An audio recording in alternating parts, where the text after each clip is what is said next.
gudoomiyaha aqalka sare ee xildhibaanada baarlamaanka federaalka Soomaaliya Cabdi Xaashi Cabdullaahi oo maanta doonayay inuu ka dhoofo garoonka diyaaradaha Aadan Cadde waxa ay suurtagal ku sameeyay ciidamada nabad ilaalinta midowga Afrika ee gacanta ku haya amniga garoonka diyaaradaha halkaasoo in muddo uu ku xayirnaa gudoomiyaha aqalka sare.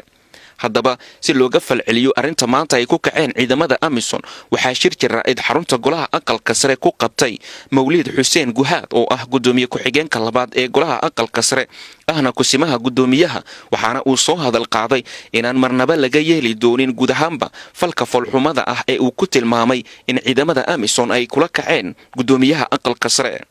askartii meesha joogtay waxay diiday gabi ahaanba ayagoo aqoon u leh isu sheegnay inaan nahay mas'uuliyiintii golaha aqalka sare baarlamaanka federaalka Soomaaliya aan u soconno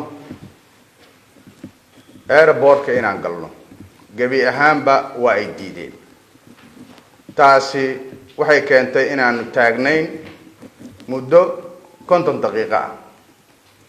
Amisom waxay ku joogtaa ogolaansho dawladda federaalka ee Soomaaliya shaqada ay u idman tahayna ma ahan midda maanta ay ku kaceen waa xadgudub waa ka xunnahay mana aha wax loo dulqaadan karo oo uu aqbali karo guddoonka xildhibaanada baarlamaanka federaalka Soomaaliya gaar ahaan golaha aqalka sare.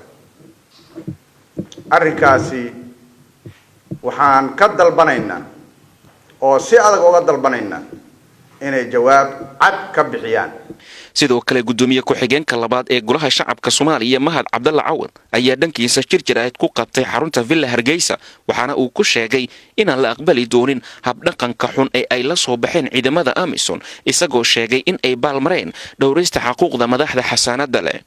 waxaan cadeynaynaa jamhuuriyadda federaalka Soomaaliya inay tahay qaran madax bannaan oo leh waxa weeye jiritaankiisa iyo haybadiisa.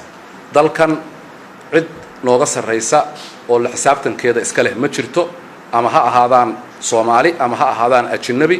waxa weeye xalane iyo airportka iyo area-daasi waxay ka tirsan tahay jamhuuriyadda madaxa bannaan ee Soomaaliyeed. ajnabina ma leh.